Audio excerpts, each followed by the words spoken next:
Je veux dire bonjour à tout le monde. Alors, tous ceux qui sont déjà avec nous et qu'on connaît bien, ceux qu'on connaît moins bien, ceux qui viennent pour la première fois, ceux qui nous découvrent, vous êtes les bienvenus. Alors, on va vous réexpliquer un petit peu comment ça marche, hein, le mode d'emploi de ce webinaire. On va vous présenter aussi les intervenants animateurs de ce soir et on va faire une petite introduction à ce webinaire. Et ensuite, vous verrez, on a un petit peu changé le format parce qu'aujourd'hui, on est moins nombreux que d'habitude. En tout cas, on a moins de sociétés intervenantes et on va faire un petit peu plus de, on va dire, de formation sur le sujet. Donc, on a préparé des slides et on va commenter ces slides et il y aura aussi certainement un peu plus d'interaction. Donc, vos questions et peut-être qu'on vous fera intervenir aussi dans le webinaire. Ça va nous changer un peu, on vous verra, parce que bon, on vous a tous vus, voilà, beaucoup parmi vous au salon de la CoPro, donc on est très heureux de vous rencontrer à cette occasion. Mais c'est vrai que c'est pas souvent dans l'année. Et voilà, pourquoi pas, on vous donnera le droit à l'image ce soir si vous en êtes d'accord. Ou le droit à l'audio, hein, parce que bon, ceux qui ne veulent pas se montrer, ils pourront aussi prendre le micro. Si ça vous va, on va pouvoir commencer. J'espère qu'on n'a pas perdu Corinne quand même. Il y a plus de elle est quand même là. D'accord, tout va bien. Bon, on y va Gladys, tu es d'accord? Alors, oui, on voit ton écran. On voit très bien ton écran. Est-ce qu'on a un petit sondage à envoyer avant de commencer, Gladys? Je ne sais plus. Attends. Oui, alors, bon. Ah tiens, on a oublié une petite question. C'est pas grave. On voulait leur demander s'ils étaient plutôt membres du conseil syndical, plutôt syndic. Bon, voilà. Alors, c'est pas grave. On a oublié cette petite question. Avant qu'on démarre, on aime bien savoir qui est avec nous ce soir. Donc, j'ai vu quelques noms. Bon, il y en a certains que je connais.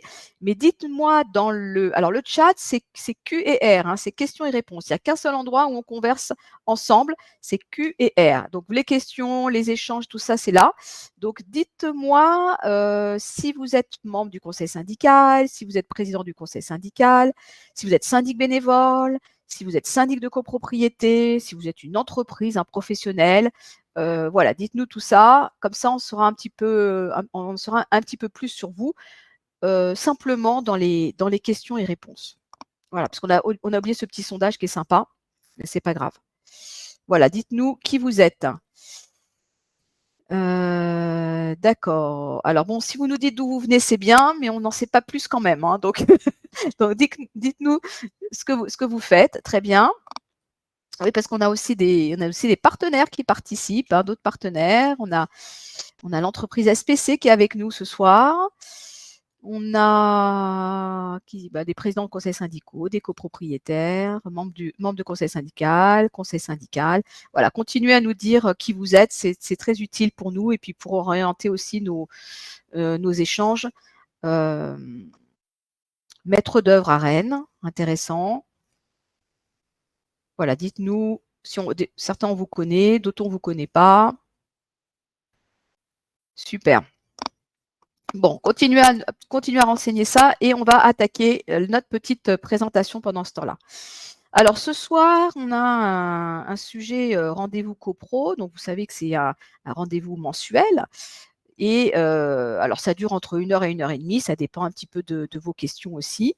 On avait décidé de parler des petits travaux parce que c'est vrai qu'en copropriété, on parle souvent des gros travaux, des travaux lourds de rénovation énergétique, de travaux globaux aussi parfois où on incorpore des tas de sujets. Et là, on a voulu peut-être à contre-courant plutôt expliquer ce qu'étaient les petits travaux en copropriété parce que les petits travaux, ça existe aussi. Et vous verrez que, bon, on n'y pense pas forcément et ce sont aussi des travaux, très importants pour le maintien de la copropriété en bon état. Et c'est aussi des travaux sur lesquels on ne peut pas faire quand même n'importe quoi. Donc important de revenir sur ces petits travaux. Alors, on continue. Alors ce soir, on a beaucoup de chance. On a Corinne Blanc avec nous et Corinne Blanc, elle est la directrice d'Alto, qui est une filiale, du groupe Enalia. Donc elle va se présenter dans un instant. C'est marrant parce que de temps en temps, la vidéo disparaît et ah bah oui, mais tu coupes tout le temps. Alors bon, on parle de toi, Corinne, donc il faut que tu il faut que tu sois là au moment où on parle de toi au moins. Mais après, tu peux repartir. Donc, c'est moi qui anime ce webinaire. Donc, je suis Isabelle Dahan, je suis la fondatrice de monimmeuble.com, je suis journaliste, je connais très bien ce marché de la copropriété et c'est monimmeuble.com qui organise cet événement mensuel. Donc, voilà, si vous êtes là ce soir, c'est parce que vous avez été invité par notre plateforme, par notre magazine en ligne. Je suis accompagnée de Gladys Lecomte, qui est responsable marketing de monimmeuble.com. Elle est mon bras droit et elle est avec moi depuis de nombreuses années maintenant aussi. Mais ce soir, elle interviendra aussi avec une autre casquette et ça, c'est sympa parce que, bon, ça, vous le savez peut-être pas. Mais Gladys, pendant son temps libre, elle s'est aussi engagée dans sa copropriété et bon, quelque part, alors elle n'est pas toute seule, mais quand même, elle est présidente du conseil syndical de sa copropriété. Donc, on peut la féliciter et peut-être qu'elle nous donnera aussi son point de vue et son retour d'expérience justement sur ces petits travaux, parce que dans sa copropriété, il y a pas mal de petits travaux en ce moment.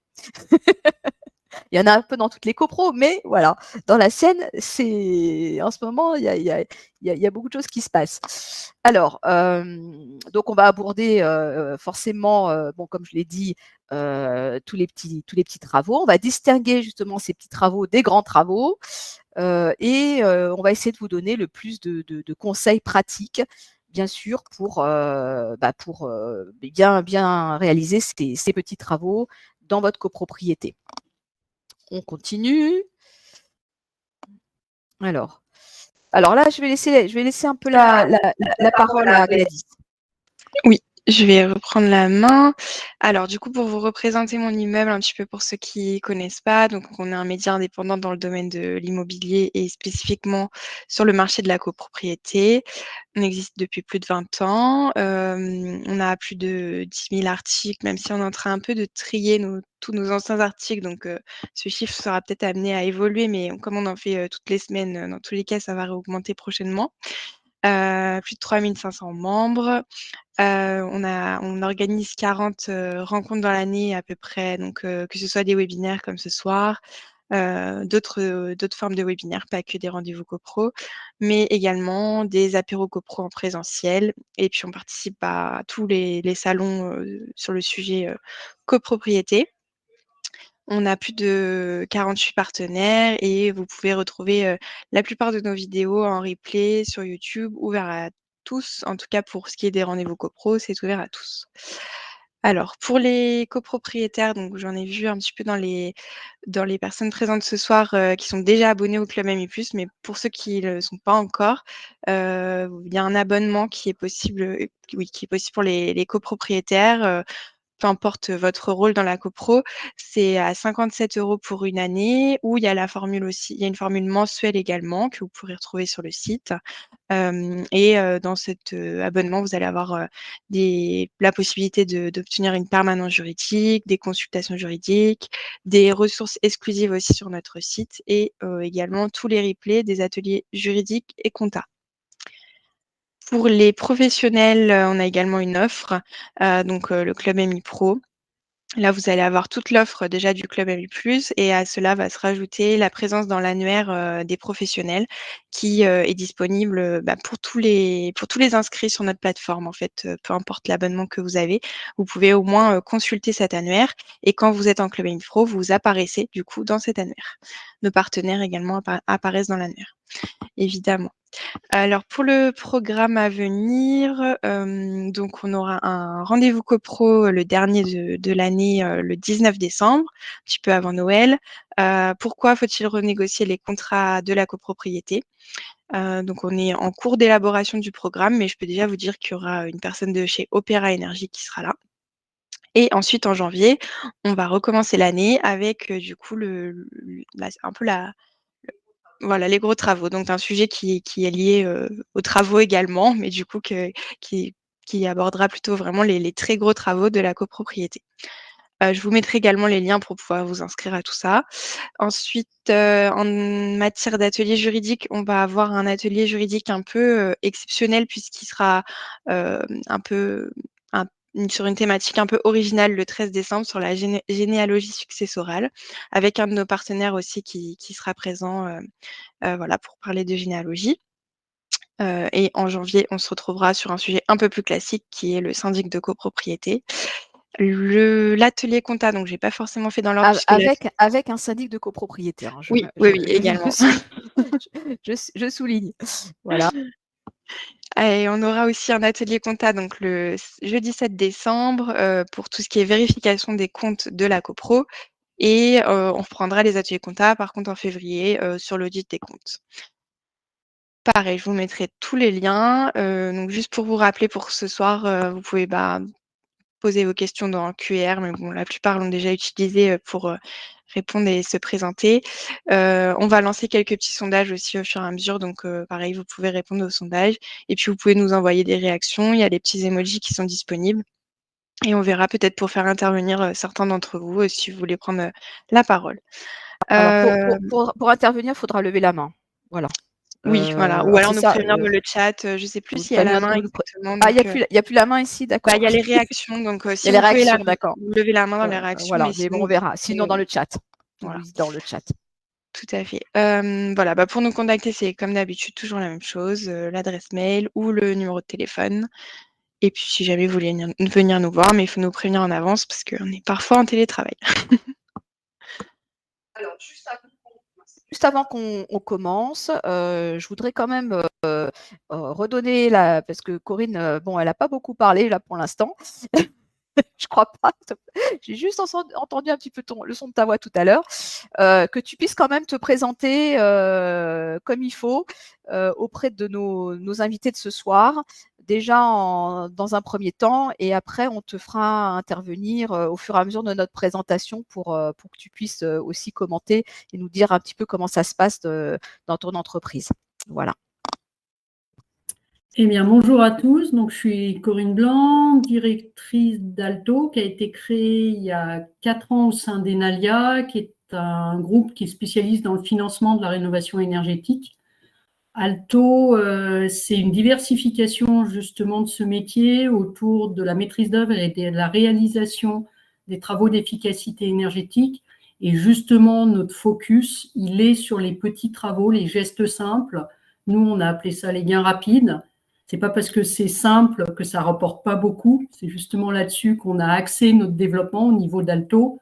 Du coup, je pense que c'est pour ça qu'Isabelle et Gladys ont pensé à nous pour témoigner sur l'expérience des petits travaux en copropriété, parce qu'en plus, Alto adresse particulièrement le monde de la copro et également le tertiaire public-privé et depuis peu l'industrie, avec vraiment ce message qui est, vous savez qu'on parle beaucoup d'efficacité énergétique en France, qu'il y a un vrai mouvement et qu'il faut y aller, en particulier aller jusqu'au bout de la démarche, parce qu'on n'a pas le choix.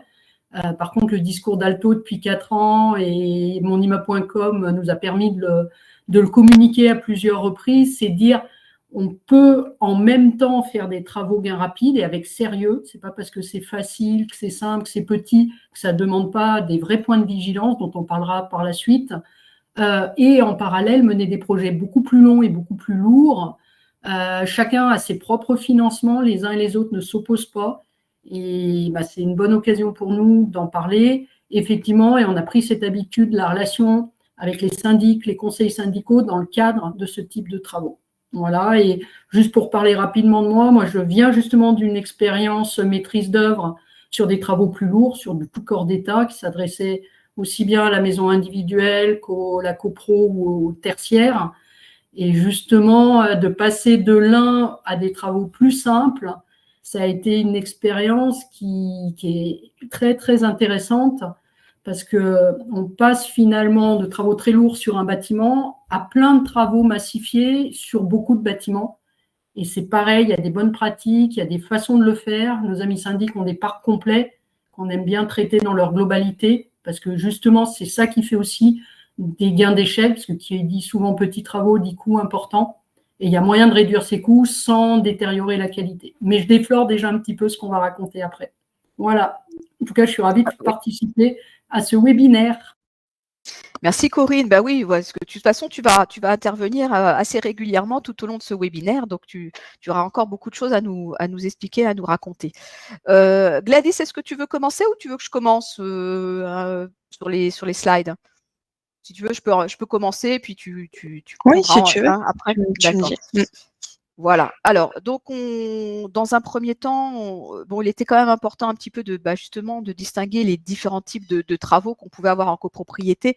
Alors, on fait ça assez simplement, hein, parce que sinon, il faudrait peut-être une vingtaine de slides.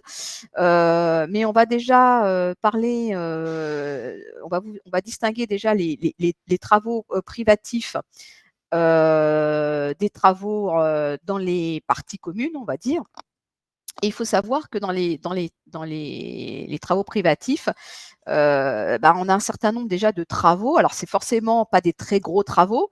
Ça reste quand même des petits travaux, mais qui sont effectués cette fois-ci dans les logements, dans les parties privatives, justement, des occupants, des copropriétaires de l'immeuble. Alors, attention, en général, bon, ces petits travaux justement qu'on fait chez soi, ils ne nécessitent pas forcément d'autorisation de l'assemblée générale. Si tout se passe bien, s'il n'y a pas d'empiètement dans les parties communes, si on n'intervient pas sur la solidité du bâtiment, sur l'esthétique du bâtiment, etc., tout va bien. Hein. Donc, on est censé chez soi peut-être faire des reprises en plomberie, un peu de peinture, voilà, reprendre son électricité, on peut poser des nouvelles cloisons ou en abattre si elles ne sont pas porteuses. On va poser un nouveau parquet ou du carrelage, on va installer une cuisine, etc. Donc ça, c'est des travaux qu'on va faire chez soi. Et bien entendu, voilà, il faudra bien veiller à ce que ça soit dans les normes, dans le cadre de la réglementation de la copropriété et que tout le monde voilà, respecte bien sûr ces règles comme il se doit. Voilà, donc ça c'est la petite parenthèse. Alors, qu'est-ce qu'on a alors, tous ces travaux, donc, comme on l'a dit, on a,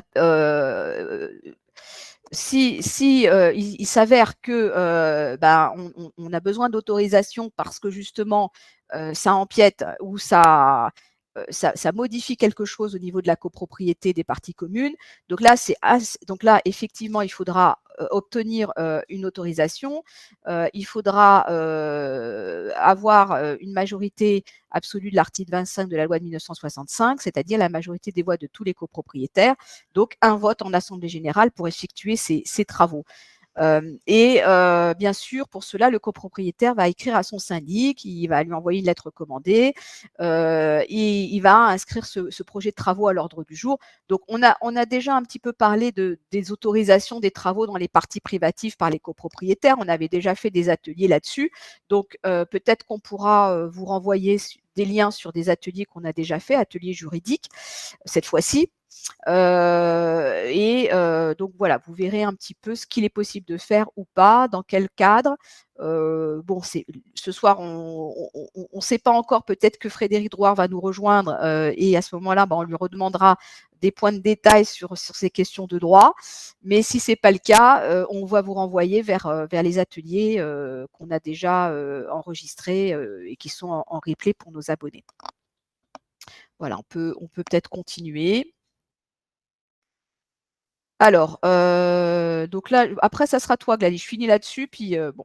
Donc ensuite, toujours dans les différents types de travaux, donc on a c'est les travaux d'entretien. Alors bon, les petits travaux, c'est souvent des travaux d'entretien, c'est des travaux de maintenance, de réparation qu'on va effectuer cette fois-ci dans les parties communes. Alors ces travaux, ils sont bien sûr à la charge de tous les copropriétaires, hein, contrairement aux travaux que vous faites chez vous. Bon, vous payez vos travaux. Là, ça va être calculé en fonction de la quote-part de chacun.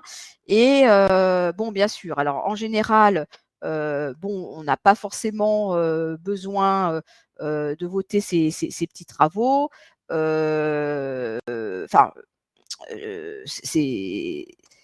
ces travaux doivent être, voilà, en général, ces travaux, c'est plutôt l'inverse, je ne sais plus ce que je dis. Ces travaux doivent être quand même votés en assemblée générale, qu'est-ce que j'ai pas dit là?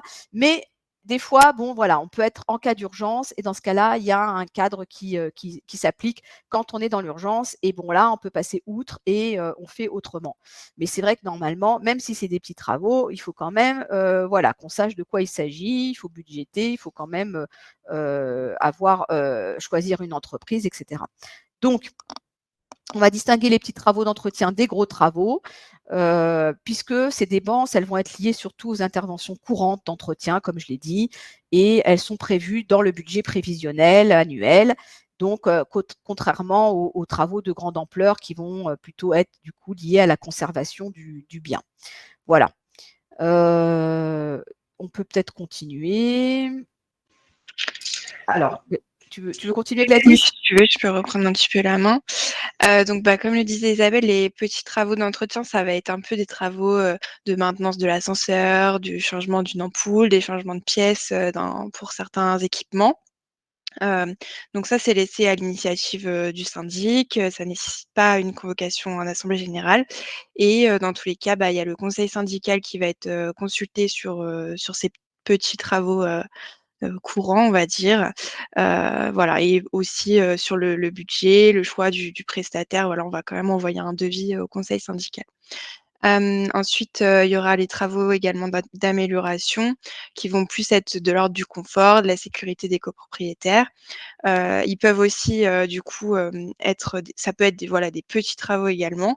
Et du coup, ils vont contribuer à diminuer les dépenses, soit justement les dépenses des travaux d'entretien et d'exploitation.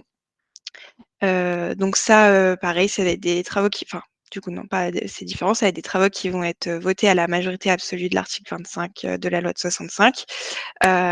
Et du coup, on va soit les adopter ou non, voilà, au choix du coup en assemblée générale.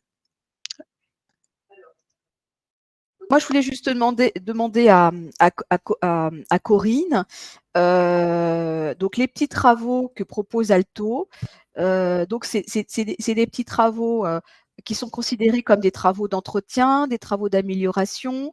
Un peu les deux. Un peu les deux. Est-ce qu'ils vont être votés en assemblée générale? Voilà. Alors raconte-moi un petit peu, toi, pour tes travaux, comment ça se passe? Alors que je précise, en copropriété, voilà les travaux qu'Alto propose de l'isolation de réseaux de chauffage, dès qu'on est en chauffage collectif, que ça soit l'isolation des tuyaux, mais aussi l'isolation en chaufferie des vannes et des brides. Cette partie de travaux correspond à de l'entretien et donc est validée, justement, c'est très bien là votre résumé, est validé parce qu'en plus il est 100% financé par le dispositif.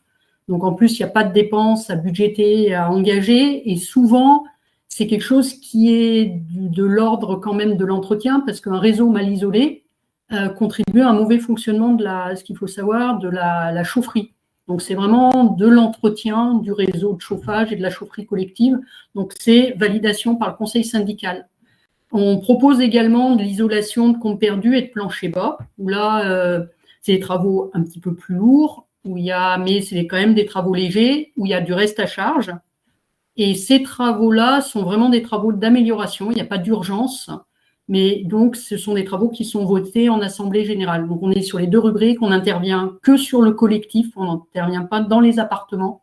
Vraiment notre offre est pour la partie vraiment zone collective. On intervient dans des zones privatives quand on ouvre des caves et des garages pour isoler soit des planchers bas, soit des tuyaux, mais ça reste, on ne rentre pas par contre dans les appartements. Donc, on a et travaux d'entretien et travaux d'amélioration.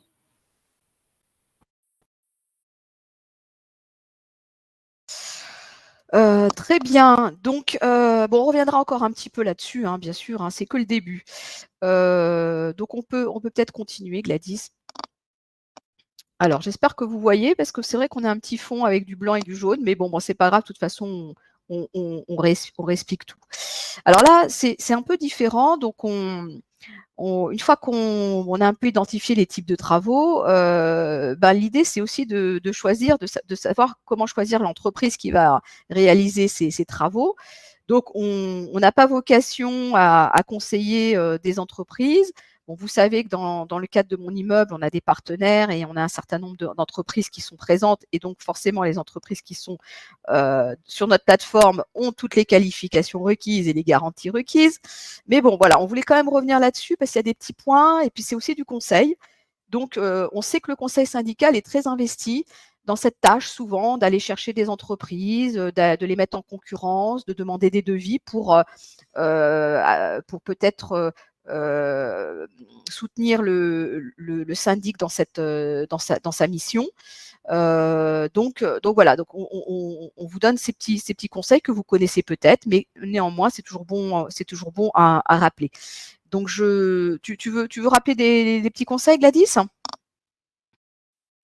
Ouais, je peux, si tu veux, on peut faire 1 sur 2, enfin comme tu veux. Donc en petit conseil, on a du coup le fait de vérifier les identifications et les immatriculations. Une entreprise qui soit immatriculée au répertoire des métiers, qui possède un numéro de SIRET valide, ça peut paraître un petit peu le b.a.-ba, mais bon, c'est quand même important de vérifier ça, on ne sait jamais. La solvabilité de l'entreprise, donc vous pouvez consulter des sites comme par exemple société.com. Après, je sais qu'il y a d'autres sites, enfin voilà, qui vont répertorier du coup l'ensemble des sociétés déclarées en France. Et du coup, vous pouvez savoir si elle est en faillite, si elle est en liquidation. Vous pouvez avoir des informations telles que le dirigeant, le nombre d'employés. Enfin voilà, il y a pas mal d'infos sur ces sites-là. Du coup, après, vous pouvez vérifier les qualifications professionnelles, par exemple un diplôme dans la branche d'activité concernée, ou une expérience d'au moins 3 ans dans ces métiers. Voilà, c'est ce qu'on peut conseiller sur cette partie. Hop, je réactive mon micro. Donc, bon, bien sûr, les assurances, très important. Même si c'est des petits travaux, hein, toujours, voilà, on intervient sur le bâti, on intervient sur des équipements, donc ça peut être dommageable. Donc c'est pour ça que, bien sûr, il faut que l'entreprise ait une responsabilité civile professionnelle. Donc tout professionnel dans n'importe quel secteur d'activité, de toute façon, doit avoir une responsabilité civile professionnelle. Donc ça, c'est la base. Mais quand on fait des travaux, il peut y avoir aussi en plus une assurance dommage ouvrage. Pour des travaux de plus grande importance, de grosses œuvres, là, il peut y avoir une garantie, ou une garantie décennale est obligatoire. Dans ce cas-là, il faudra que cette garantie soit contractée. Il peut y avoir aussi une garantie de parfait achèvement pour couvrir certains défauts de conformité. Voilà. Dans tous les cas, selon les assurances qui sont nécessaires pour le type de travaux, donc là, on n'est pas rentré dans le détail, il faut de toute façon demander une attestation d'assurance à l'entreprise pour contrôler la validité de cette assurance au moment des travaux. Donc, il faut demander l'attestation avant de démarrer les travaux plutôt qu'après, parce que ça serait ennuyeux que l'entreprise n'ait pas son assurance, hein, ou à jour, ou tout bêtement, voilà, sur un des points qu'on a évoqués. Alors, tu veux continuer, Gladys? Oui, si tu veux. Du coup, il y a aussi le point des certifications et des qualifications. Donc, on a cité quelques certifications, donc Quali ENR, Quali Sol, Quali PV, Quali Bois, Quali PAC. Enfin, voilà, vous pouvez regarder un petit peu toutes ces certifications. Ensuite, on a la qualification RGE. Donc, RGE, c'est reconnu garant de l'environnement, qui va être obligatoire. Enfin, l'entreprise doit avoir cette qualification pour que vous puissiez prétendre aux différentes aides et primes à la suite des travaux. Et puis, vous pouvez utiliser des outils comme on a proposé, donc l'annuaire France Rénov', qui vous permet de vérifier justement ces qualifications. dans un annuaire qui récapitule toutes les sociétés qui sont reconnues garantes de l'environnement. Alors justement, Corinne, pour Alto, qu'est-ce que vous avez comme certification? Qu'est-ce que vous avez comme est-ce que vous êtes bien RGE? Comment ça se passe? Je vais préciser un petit peu cette question du RGE qui fait beaucoup débat. En fait, c'est un annuaire qui est demandé, en tout cas nous, on passe par des sous-traitants qui, quand on fait de l'isolation de compte perdu et de plancher bas, doivent être RGE pour avoir les aides. Par contre, nous, en tant que maître d'œuvre, il n'y a aucune obligation de RGE. Et pour être très, très sincère, ça ne nous rend pas meilleur d'avoir passé 2 jours en formation RGE. Donc, il faut être un peu précis. Et dès qu'on est, par exemple, nous, on fait énormément d'isolation de réseaux de chauffage. Comme ce n'est pas quelque chose qui se fait chez les particuliers, parce que le RGE vient des travaux chez les particuliers, où il y a eu vraiment un besoin de faire un tri sur les entreprises qui étaient de moins bon niveau et qu'elles aillent se former sur le RGE. Dans le cas de l'isolation des réseaux, il n'y a jamais eu de besoin particulier. Donc, nous, on n'est pas allé, entre guillemets, faire ces formations RGE en tant que maître d'œuvre, contractant général. Et on a simplement, quand on fait de l'isolation de combles et planchers, des entreprises qui sont bien RGE. Moi, ce que vous dites, je rajouterais sur les assurances déjà, quand vous vérifiez des assurances, une boîte sérieuse, elle est assurée chez des assureurs référents, chez AXA, chez Groupama. Si vous commencez à avoir des noms d'assurances qui sonnent anglais, un peu exotiques, méfiance, parce que les sociétés qui n'arrivent pas à s'assurer, elles finissent par s'assurer auprès de ce type d'assurance. Ensuite, au-delà, le SIRET, vous avez parfaitement, et nous, dans le C2E, c'est des choses qu'on doit fortement vérifier, et les gens qui nous financent le revérifient après nous. D'aller vérifier effectivement dans quel état financier la société. Il y a société.com, il y a un site qui s'appelle Papers, qui est aussi très très bien, qui est beaucoup plus complexe, société.com. Et moi, je vous recommande, pour vous poser la question du sérieux de l'entreprise, il y a un truc qui s'appelle Google. Est-ce que l'entreprise a des avis sur Google? Est-ce que l'entreprise s'est payée des avis certifiés type Trustpilot? Ça permet pas mal de faire parce que. Alors, Corinne, c'est la slide suivante. Hein. Oh putain, pardon. Et là, je me tais. Et en tout cas, nous, voilà où on en est sur ces sujets-là et vous pourrez vérifier dans le cas d'Alto. On est au rendez-vous à peu près de tout ça, pas à peu près, complètement de tout ça. Et en particulier des. Ah, on t'entend plus là. Je laissé la parole, pardon. D'accord. Est-ce que tu peux nous mettre ton site de référence là? Je ne le connais pas. Papers. Voilà. Je vais vous le mettre. Voilà, mets-le dans les QR. Dans les QR. Alors, Gladys, tu veux y aller ou c'est moi? Si tu veux, ouais. Alors, donc justement, Corinne a très bien introduit. Donc, on a également mis des critères de réputation. Voilà, faut pas hésiter à recueillir des informations sur des chantiers qui ont déjà été réalisés par la société. Vous pouvez demander des photos, de visiter des chantiers en cours. N'hésitez pas aussi, le bouche à oreille, ça permet parfois carrément de découvrir une société ou d'avoir un retour d'expérience d'autres personnes qui ont déjà eu affaire à telle ou telle société.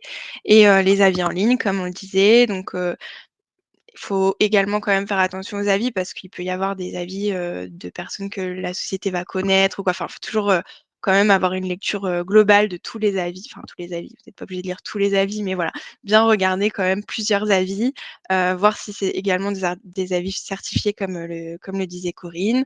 Voir si les avis paraissent crédibles aussi. Parfois, on voit que bon, c'est pas possible que ce soit un avis d'une vraie personne, on va dire. Voilà, donc il y a des petites choses comme ça. Avec le temps, je pense qu'on est de plus en plus habitué à aller voir les avis Google ou les avis Trustpilot, etc. Et ça permet quand même de savoir un petit peu à quoi s'attendre sur les sociétés. N'hésitez pas également à rencontrer les artisans en personne pour discuter avant les travaux avec eux, leur demander les attestations. Ça peut être également du coup sur une visite de chantier que vous allez rencontrer les personnes. Vous pouvez leur poser des questions sur leur méthode de travail pour bien comprendre aussi les étapes après pour les futurs travaux. Et vous pouvez leur demander des références. Donc, ça revient un petit peu aux visites de chantier, mais des noms d'anciens clients, voilà, pour vous renseigner et aller poser directement les questions à des clients qui ont déjà eu affaire à la société.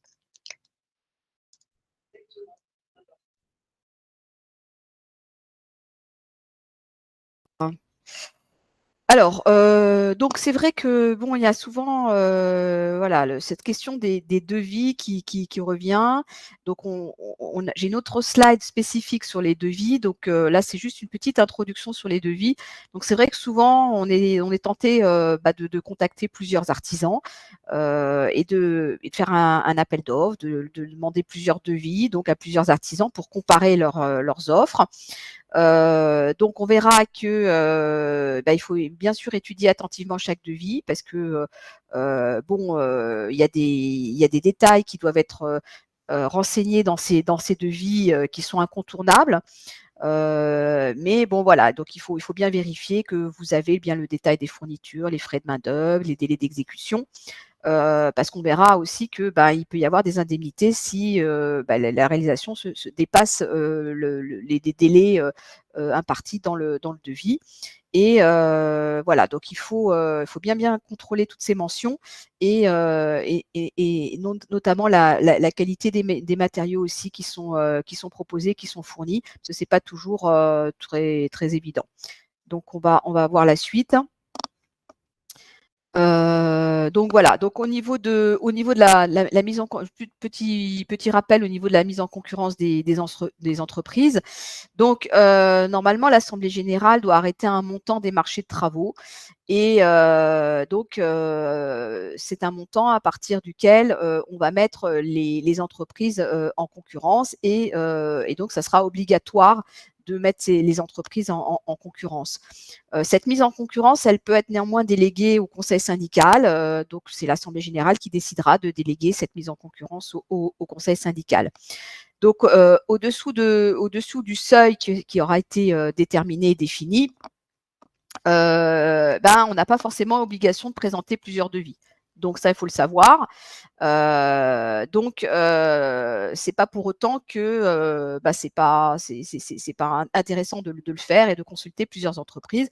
Donc on voit très bien que les textes de loi nous préconisent de demander plusieurs devis. Donc on a l'article 21 qui va dans ce sens. Donc voilà. Mais c'est vrai que sur des petits montants, il n'y a pas forcément besoin de mettre en concurrence et il n'y a pas forcément obligation de présenter plusieurs devis.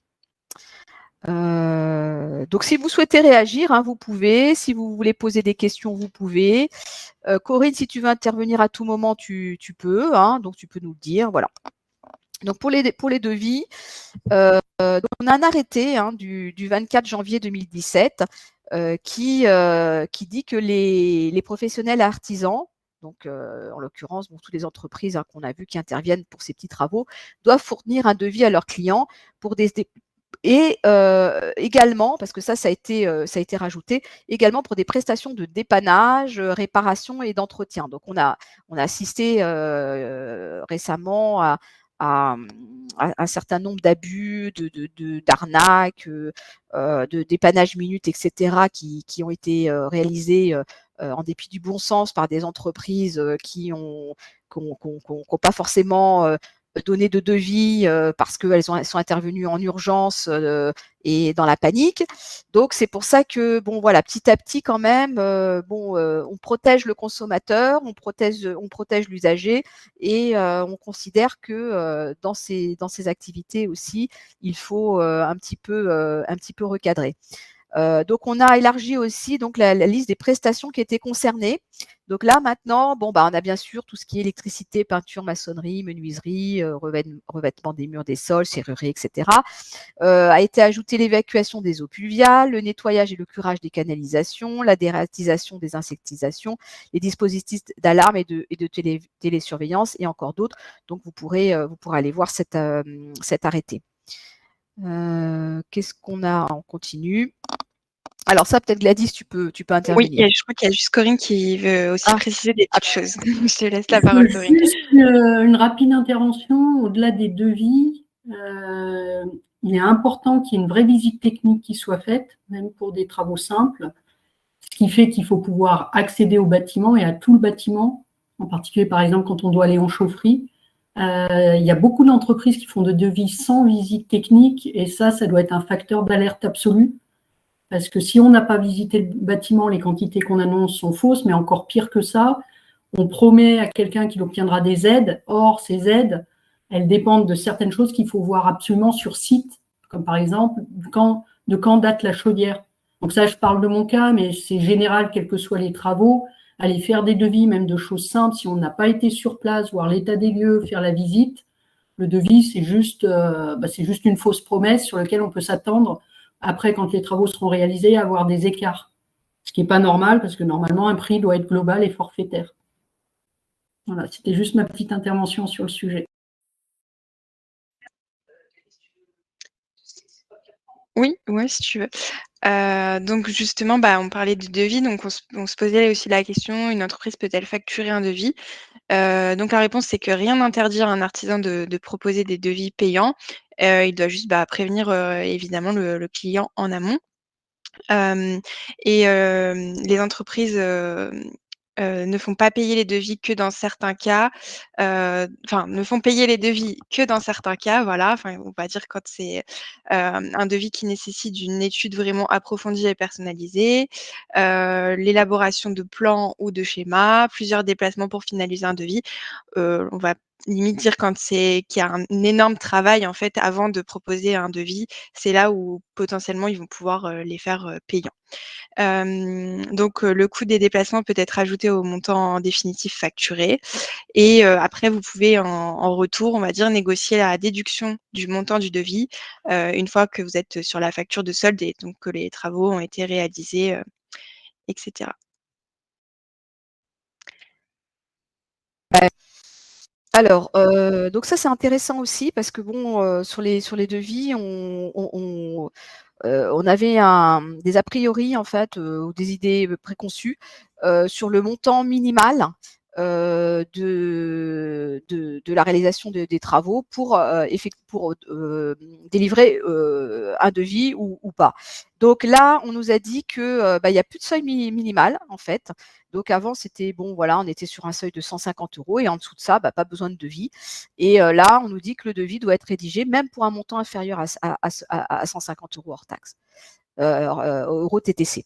Donc c'est voilà, donc le devis, c'est comme un contrat en fait, hein. Donc c'est vraiment, même si on n'a rien à payer, il y a quand même cet échange et ce contrat qui autorise quelque part l'entreprise à intervenir dans sa copropriété.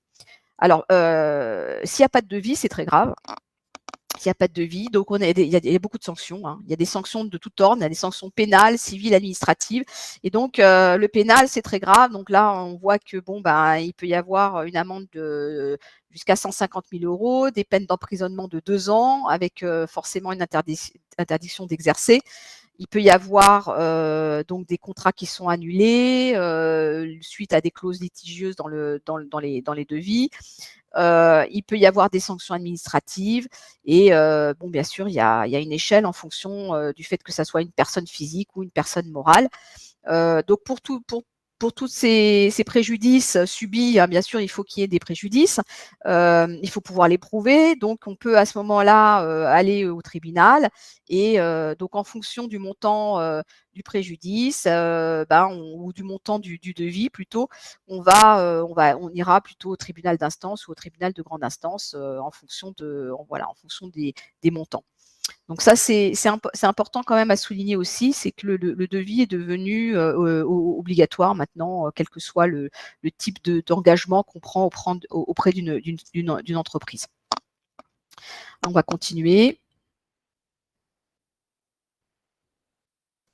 Voilà, alors juste pour finir là-dessus, donc tout ce qui concerne les mentions, parce qu'on en a déjà parlé, mais pas dans le détail, tout ce qui concerne les mentions qui doivent apparaître dans le devis ou voire dans la facture par la suite, tout ça, c'est encadré, c'est précisé, c'est l'article 3 d'un arrêté du 2 mars 1990. Et il y a aussi une question souvent qui revient du fait qu'on se dit bah oui mais bon tout ça s'applique pas parce que c'est le droit de la consommation etc. Mais la copropriété c'est pas un consommateur. Il n'est pas considéré comme un consommateur.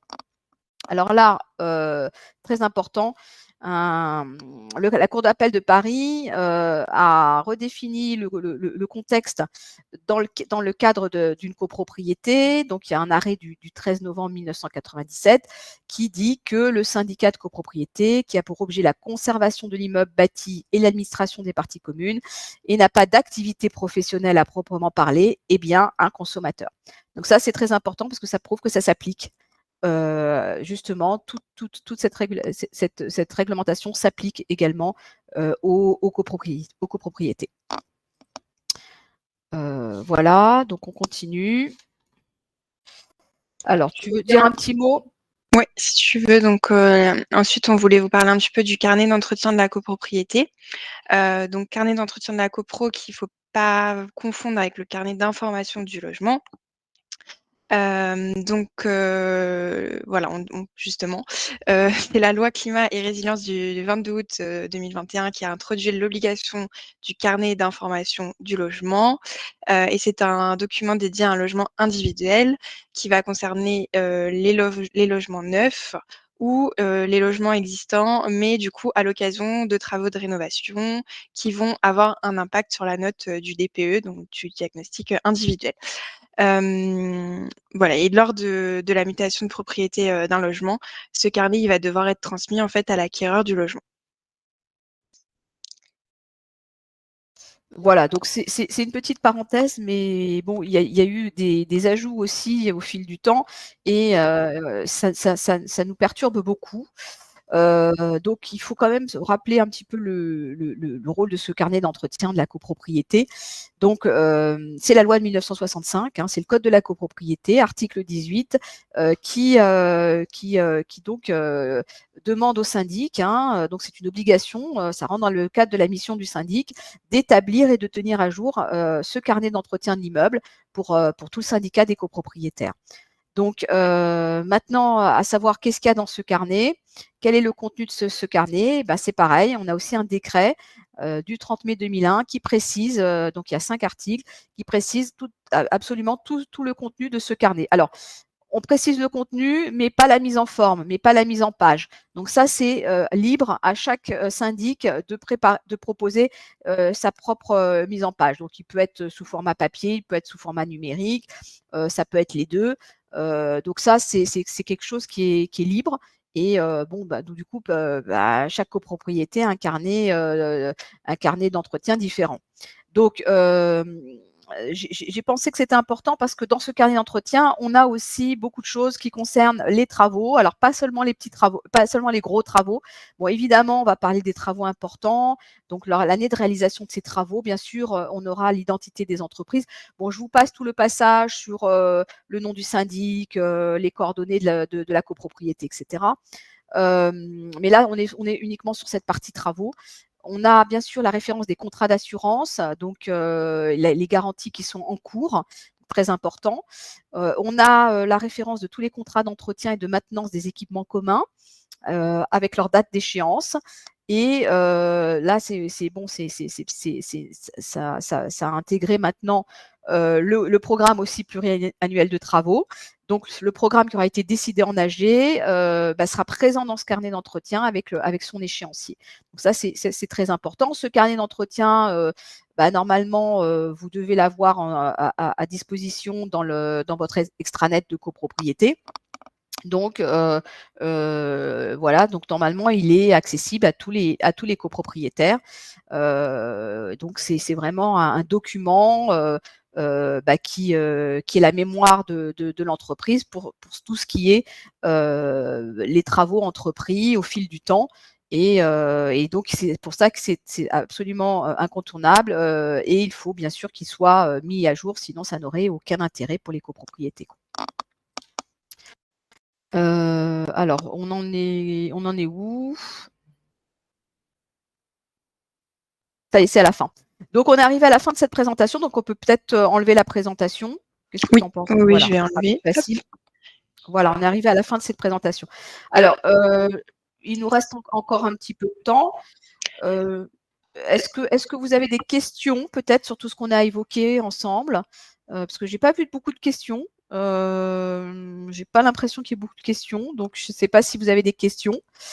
Est-ce que vous avez des questions sur la présentation, des questions à poser aussi à Corinne sur son activité? Donc n'hésitez pas. Donc ça, c'est une première chose.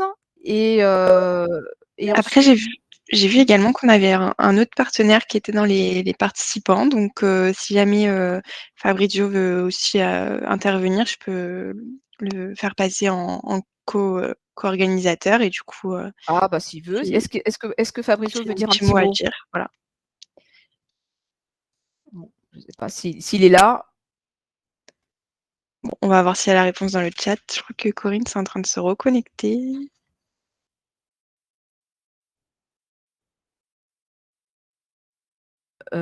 Corinne est en train de se reconnecter. Ouais. Alors quand on change de syndic, hein, alors c'est vrai que c'est un petit peu la difficulté de la transmission de ces informations. Normalement, le carnet d'entretien, donc c'est le carnet d'entretien de l'immeuble. Donc le carnet d'entretien, on va pas le refaire tous les ans, hein. C'est justement une mémoire, donc il doit être transmis au même titre que tous les documents de la copropriété.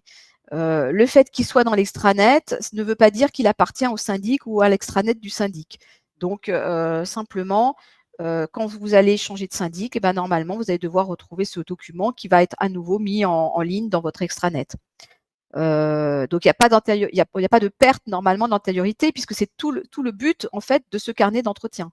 C'est un petit peu comme vous savez le carnet médical. Voilà. Donc on peut changer de médecin, mais on garde le même carnet médical.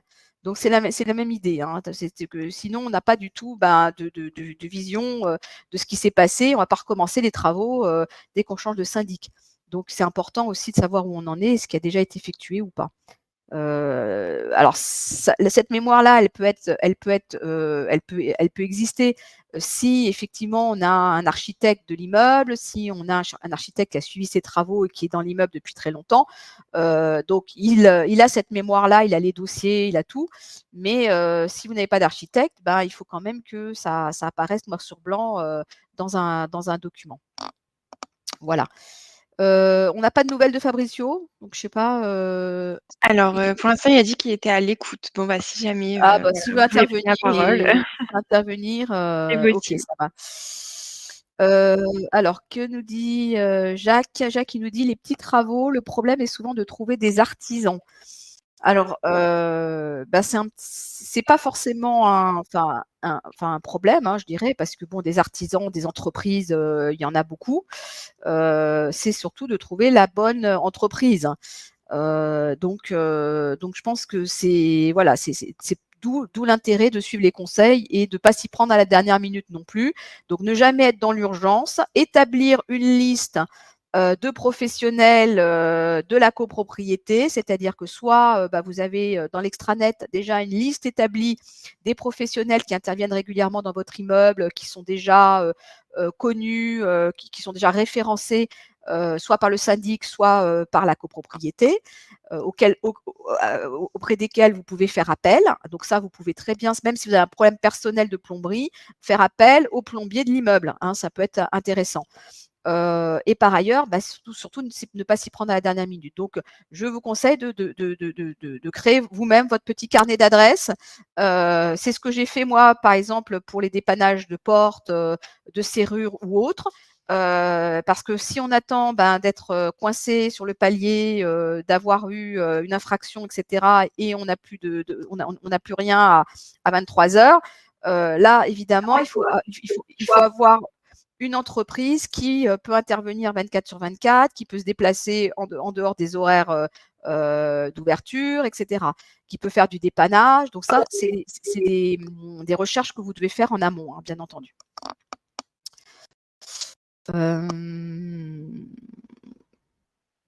Alors pour le carnet Oui, je d'information crois qu'il y a du logement. Corinne aussi qui veut reprendre la parole. Corinne est revenue. Alors Corinne, on t'écoute. Je suis de retour depuis longtemps. Non, juste peut-être sur justement les interventions fréquentes, effectivement, pour que trouver des entreprises fiables et qui viennent. quand c'est des interventions qui sont toujours les mêmes, genre une fuite, genre qui se reproduisent un changement d'ampoule, une chose qui peut être pas mal, effectivement, avoir un partenaire privilégié, travailler sur des bases de bordereau de prix.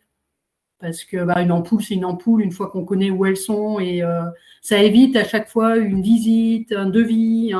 Il y a aussi une façon de travailler sous forme de bordereau. Ce n'est pas vrai pour tous les types de travaux, mais pour certains très récurrents, ça peut être aussi une bonne solution. Et ça permet que l'entreprise qui vient, elle ne se base pas juste sur l'intervention pompier, mais sur une base d'intervention tout le long de l'année. Et ça change la donne en termes de prix. Effectivement, sur de la maintenance, de l'entretien courant, sur l'entretien courant. Donc, oui, il peut y avoir des contrats comme ça de contrats de maintenance avec des fréquences d'intervention aussi. Donc, ça permet d'avoir régulièrement des visites et de faire comme le dit Corinne, de faire l'inventaire, de voir ce qu'il faut changer, ce qu'il faut remplacer, ce qu'il faut réparer, etc. Donc, ça peut être aussi une façon de mettre en place ces petits contrôles pour prévenir justement les pannes et les problèmes et d'avoir une certaine tranquillité d'avis de passage de ces entreprises pour être sûr que tout est correct et que voilà, il y aura pas de problème particulier dans les jours à venir.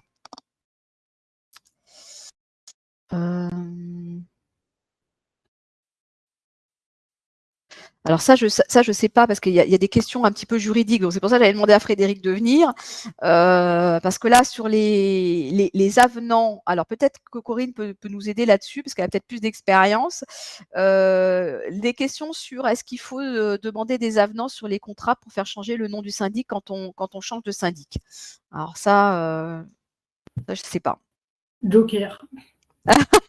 Voilà. Bon, on vous répondra quand on aura un juriste avec nous, parce que là, c'est compliqué sur ces questions-là.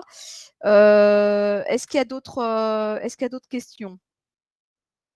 Bon, Fabricio, il doit nous quitter. Bon, dommage, parce que on aurait bien aimé, hein. Bon, est-ce qu'il y a si vous voulez, parce que bon, voilà, ça peut être ça aussi. Est-ce qu'il y a parmi vous conseil syndical, président conseil syndical, quelqu'un qui voudrait intervenir pour nous dire un petit peu comment ça se passe dans sa copro et peut-être compléter un petit peu notre propos de ce soir. Donc, si c'est le cas, vous nous faites un petit mot dans le chat, vous nous levez la main et puis on vous donnera l'accès soit en audio, soit en vidéo. En attendant, j'espère que vous allez participer, ça serait sympa. En attendant, peut-être Gladys, tu pourrais parce que j'avais mis ça en accroche au tout début, donc ton grand moment est arrivé. Est-ce que tu veux nous parler un petit peu des petits travaux qui sont en cours dans ta copropriété? Alors en petits travaux, donc j'étais pas du tout encore dans cet immeuble ni au conseil syndical, mais l'année dernière, je sais qu'on a fait l'isolation du coup des réseaux. Donc pas avec Alto, désolée. Mais je sais plus la société exactement. C'était voté avant que tu arrives, Gladys. Voilà, c'était déjà voté malheureusement. Quelle déception. En tout cas, donc je sais que ça s'est fait assez rapidement, ils avaient eu un devis du coup qui était de 0 € pour le coup, puisque c'était entièrement financé. Mais quand même, on avait la réception d'un devis à valider. Donc pour le coup, quand c'est 0 €, je pense que tout le monde le valide, sauf si vraiment il y avait eu des gros problèmes sur le devis. Et puis cette année, donc dans la continuité, il y a eu alors l'isolation des points singuliers, mais peut-être par contre Corinne, tu pourras peut-être réexpliquer plus en détail parce que pour le coup, je suis pas dans la technique. Et donc pareil, encore un devis donc à 0 € qui nous a été proposé donc par le syndic. Enfin, toutes ces 2 actions ont été complètement proposées par le syndic. Voilà. Corinne, tu veux rajouter quelque chose? Corinne, tu veux... Non, votre syndic a fait ton syndic l'a dit, ça fait son boulot, parce que de toute façon, ces travaux sont obligatoires avant le 1er janvier 2027. Je souhaite qu'ils aient choisi une aussi bonne société qu'Alto. Et effectivement, ces devis sont encore à 0 €, y compris avec une bonne qualité de réalisation. Donc, les réseaux de chauffage, c'est l'ensemble des tuyaux qui sont en zone non chauffée. Et les points singuliers, en fait, ce sont toutes les vannes, les brides, sur lesquelles on ne peut pas mettre des coquilles d'isolant parce qu'il faut pouvoir les manœuvrer. Et donc, on met en place des matelas amovibles. Et la bonne qualité, c'est vraiment de ne pas faire pont thermique, de faire toutes les zones privatives et d'être sûr que les aides, on les a eues de façon bien légale parce que tout changement de chaudière fait après le 1er janvier 2018 rend les aides non caduques. Parce qu'en fait, au moment où on change une chaudière, il est obligatoire d'isoler l'ensemble du réseau. Donc, il faut toujours bien faire attention d'avoir d'abord isolé ces réseaux, puis après changer la chaudière de façon à ne pas perdre les aides. Donc ça, c'est pareil aussi pour les raccordements réseau de chaleur. Donc non, Gladys, c'est un rendez-vous manqué, hein, mais tant pis. Oui, malheureusement, j'étais devenue propriétaire un peu trop tard. Après, c'est vrai qu'on a, bon, je ne sais pas s'il y a des gens qui veulent prendre la parole. Après, c'est vrai qu'il y a des travaux d'entretien habituels. Donc, il y avait Jacques qui posait la question de l'intérêt de faire voter en AG un budget entretien et petites réparations. C'est peut-être comme d'avoir un petit budget au cas où, je dirais. Hein, voilà, on ne sait jamais ce qui peut se passer dans l'année. Donc, c'est plus une sécurité de pièces à changer ou ce genre de choses. Je ne sais pas si tu veux compléter aussi, Isabelle, sur cette question.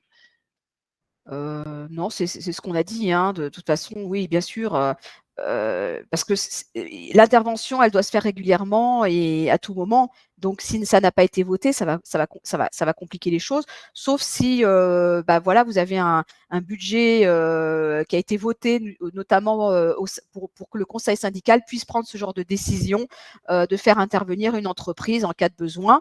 Et donc là, il y a un montant, il y a une enveloppe aussi sur lequel il n'y a pas besoin de faire la demande et de voter ça en assemblée générale. Donc, il y a un petit peu plus de souplesse directement au niveau du conseil syndical.